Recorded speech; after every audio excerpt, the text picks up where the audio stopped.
안녕하세요. 정치빈입니다. 이번 주 굉장히 바빴죠. 지난 주말부터 하루하루 이렇게 이슈가 계속 생겨나고 있습니다. 여당 기자로서는 개인적으로 좀 유쾌한 요즘인데요. 아무래도 선거가 앞이다 보니까 이런 거 아닐까 싶은 지점은 좀 있습니다. 시작은 지난 21일 일요일입니다. 대통령실이 한동훈 위원장한테 비대위원장 사퇴하라 이런 요구를 했다는 기사가 떴는데요. 이런 기사들은 그냥 나오기도 하고 아니다 이런 식으로 그냥 얘기를 하면은 별거 아닌 식으로 넘어갈 수 있는데, 한 위원장이 직접 기사에 대해서 국민 보고 나선 게 할리하겠다라면서 입장을 냅니다. 사실상 대통령실과의 갈등이 있었다는 것을 인정하게 되는 건데요. 이제 그리고 나서 다음 날인 20일 월요일 아침에 한 위원장이 국회를 출근을 하면서 선민우사 하겠다, 사퇴 요구를 거절했기 때문에 구체적인 내용에 대해 말하기 어렵다면서 비대위원장을 고소하겠다는 입장을 밝힙니다. 그럼 이제부터가 재밌어지죠. 제가 이제 그때 당시 국회에 있었던 분위기나 기자 시선으로 말씀을 드리겠습니다. 22일 월요일 점심 전까지는 어쨌든 한동훈 위원장하고 대통령실 갈등이 계속 부딪히는 모양새였거든요. 좀 긴장감이 계속 올라가는 모양새였는데, 이제 보면은 수도권 의원들을 중심으로는 한동훈 위원장을 약간 두둔하고, 반대로 영남권은 이제 윤 대통령, 이제 대통령실을 좀 밀어주는 모양새였죠. 이 배경을 보면 아무래도 차기 총선에서 수도권은 이제 한동훈 얼굴로 실어야 된다, 그래야 가능성이 있다고 보고, 영남권은 아무래도 이제 공천이 중요하다 보니 사실상 이제 당선에 가까워지다 보니 윤통을 좀 밀어주는 모양새가 있었던 겁니다. 이제 그리고 나서 점심이 지나가고 나서부터는 약간 이게 기회가 아니야? 이런 얘기가 조금 돌았거든요. 이게 뭐였냐면, 개혁신당의 이준석 대표가 그러니까 그 사람의 이제 표현을 빌리면 약속 대련을 한다. 그러니까 서로 이제 합을 맞춰서 뭔가를 기획하고 있다 이런 건데, 그러니까 저도 이제 계속 듣는 것도 있다 보니까 주변 기자들도 들은겠다 이러면서 얘기가 계속 돌거든요. 그러니까 대표적인 것들이 이런 거였습니다.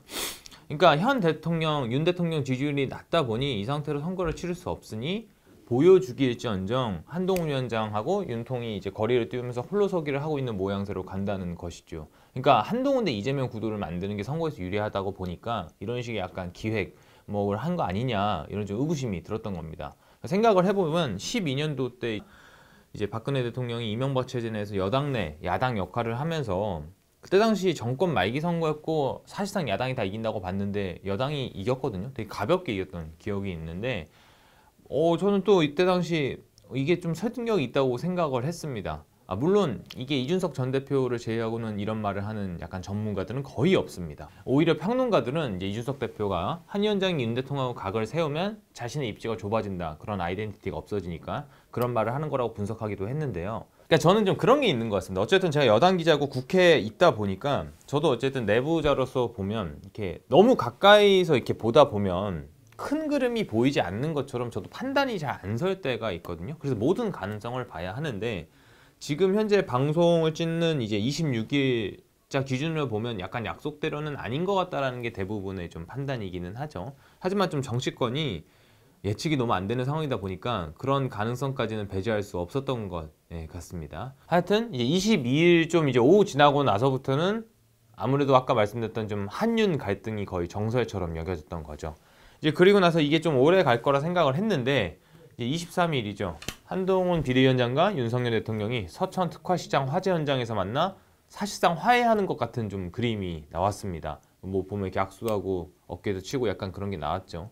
이게 두 사람 일정이 조율이 되면서 만난 걸로 알려졌는데, 두 사람이 이제 올라올 때도 같이 열차 타면서 무슨 얘기를 했는지 이런 것도 관심이 되기는 했죠. 별다른 얘기는 안 했다고 하는데 어쨌든 좀 계속 초미의 관심사가 모여지고 있었습니다. 일단 사실 여기까지인데, 이게 보면 저는 좀 쉽사리 예측은 안 하려고 하거든요. 하지만 아까 말씀드렸다시피 약속 대련이라기는 너무 좀 투박한 점이 있고, 정말 이렇게 기획된 거라면 서로 좀 윈윈할 수 있는, 그나마 좀 윤 대통령이 덜 피해를 보는 방식으로 가야 되는데 조금 그러기에는 투박한 점이 너무 크다. 그렇다고 표면적으로 이렇게 부딪혔다고 보기에는 조금 좀 보기 안 좋은 점이 있죠. 어쨌든 간 선거를 앞두고 비대위원장과 대통령실이 이렇게 부딪힌다는 게 지금 취임 한 달도 안 된 상태인데 말이죠. 결과적으로 한동훈 위원장이 우세승을 한 느낌은 있습니다. 이게 좀 어떻게 될지 봐야 되는데, 선거 때까지는 이 체제로 갈 거라고 사람들이 보는 거죠. 사실 누구 쓸 겨를도 없고, 한간에는 원희룡 장관이 비대위원장 올라간다고 이런 얘기까지 있었거든요.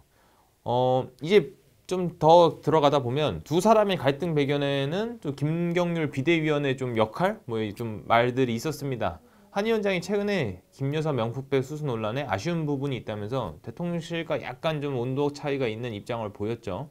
그러면서 당내에서도 김 여사의 전향적인 태도가 필요하다는 지적이 나오기 시작했고요. 물론 이제 한동훈 위원장은 김 여사에게 사과를 말한 게 아니라고 했지만 어쨌든간 좀 온도 차는 있었습니다. 좀 대통령실은 되게 완강하게 그게 기획이다 이런 식으로 얘기를 하고 있으니까요.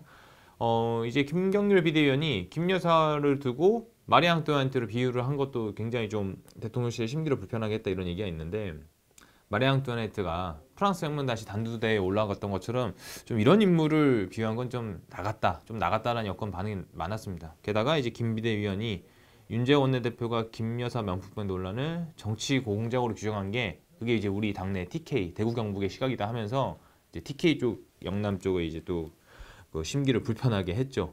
뭐 그분들 입장에서는 빨리 4월 10일이 오기만을 기다린다. 뭐 본인의 선수가 늘어나기만을 바라는 분, 뭐 이런 식의 좀 거친 화법을 하기도 했습니다. 또 이게 좀 결정적인 것들 중에 하나가 한 위원장이 국민의힘 서울시당 신년 인사에서 갑자기 김경률 비대위원을 서울 마포 출마자로 막 호명을 한 거죠. 이제 마포 우리 당협위원장이 김성동 전 의원이거든요. 근데 이분이 3번인가 연속으로 떨어진 분이고, 그런데 이제 좀 조율이 안 된 상태에서 그런 이제 약간 퍼포먼스가 이루어져 보니 좀 문제가 좀 됐습니다. 그러니까 공천 문제에 있어서 사천 논란을 불러 일으킨 거죠. 이제 한동훈 위원장이 김경률 위원을 뭐 마포를 꽂은 거다 이런. 그래서 이런 종합적인 것들이 대통령실과 한동훈 위원장과의 거리를 생기게 한 거 아니냐가 좀 나름의 분석이고요. 정치권에서는 이제 그런 얘기도 있습니다. 한 위원장이 김경률 위원을 통해서 입장을 얘기한다는 분석이 계속 나오고 있는 거죠. 그래서 지금 보면 원래 이런 수순의 갈등을 봉합을 위해서는 김경률 비대위원이 사퇴를 하거나 물러서는 방식이 나와야 되는데 좀 그런 것까지 얘기가 안 나오는 이유가 김경률 비대위원의 행보를 통해서, 그러니까 한동훈 위원장의 이제 말 그대로 입지가 걸려 있다기 때문에 함부로도 내칠 수가 없는 거죠.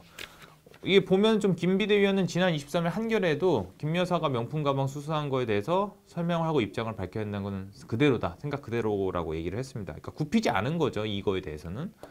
게다가 좀 재밌는 부분은 공관위가 최근에 룰을 하나 또 정했는데 김 비대위원이 아까 출마한다고 했던 마포울이 전략 공천될 가능성이 좀 있습니다. 그래서 김 비대위원이 계속 활동할 가능성도 있거든요. 이 어쨌든 전략 공천이 된다면 본인이 들어갈 수 있으니까요.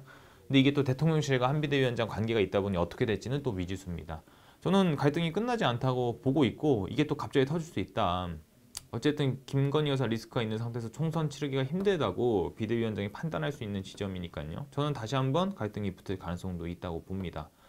좀 이게 해석의 영역으로 가면 아까도 말씀드렸다시피 김경률 위원의 처지가 한 비대위원장 입지를 보여주는 거니까 김 위원이 공천까지 받아서 후보로서까지 간다면 한 비대위원장 권력이 대통령실보다 세다. 또 반대는 또 다른 상황이 아닐까 추측해 볼 수 있는 거죠. 여러분들도 좀 이런 부분 보시면서 요즘 여당 상황을 체크하시면 더 재미가 있으실 것 같습니다. 오늘은 평소보다 길었는데 앞으로는 좀 이런 식으로 분량을 좀 많이 늘려보겠습니다. 네, 오늘도 정치빈이었습니다. 감사합니다.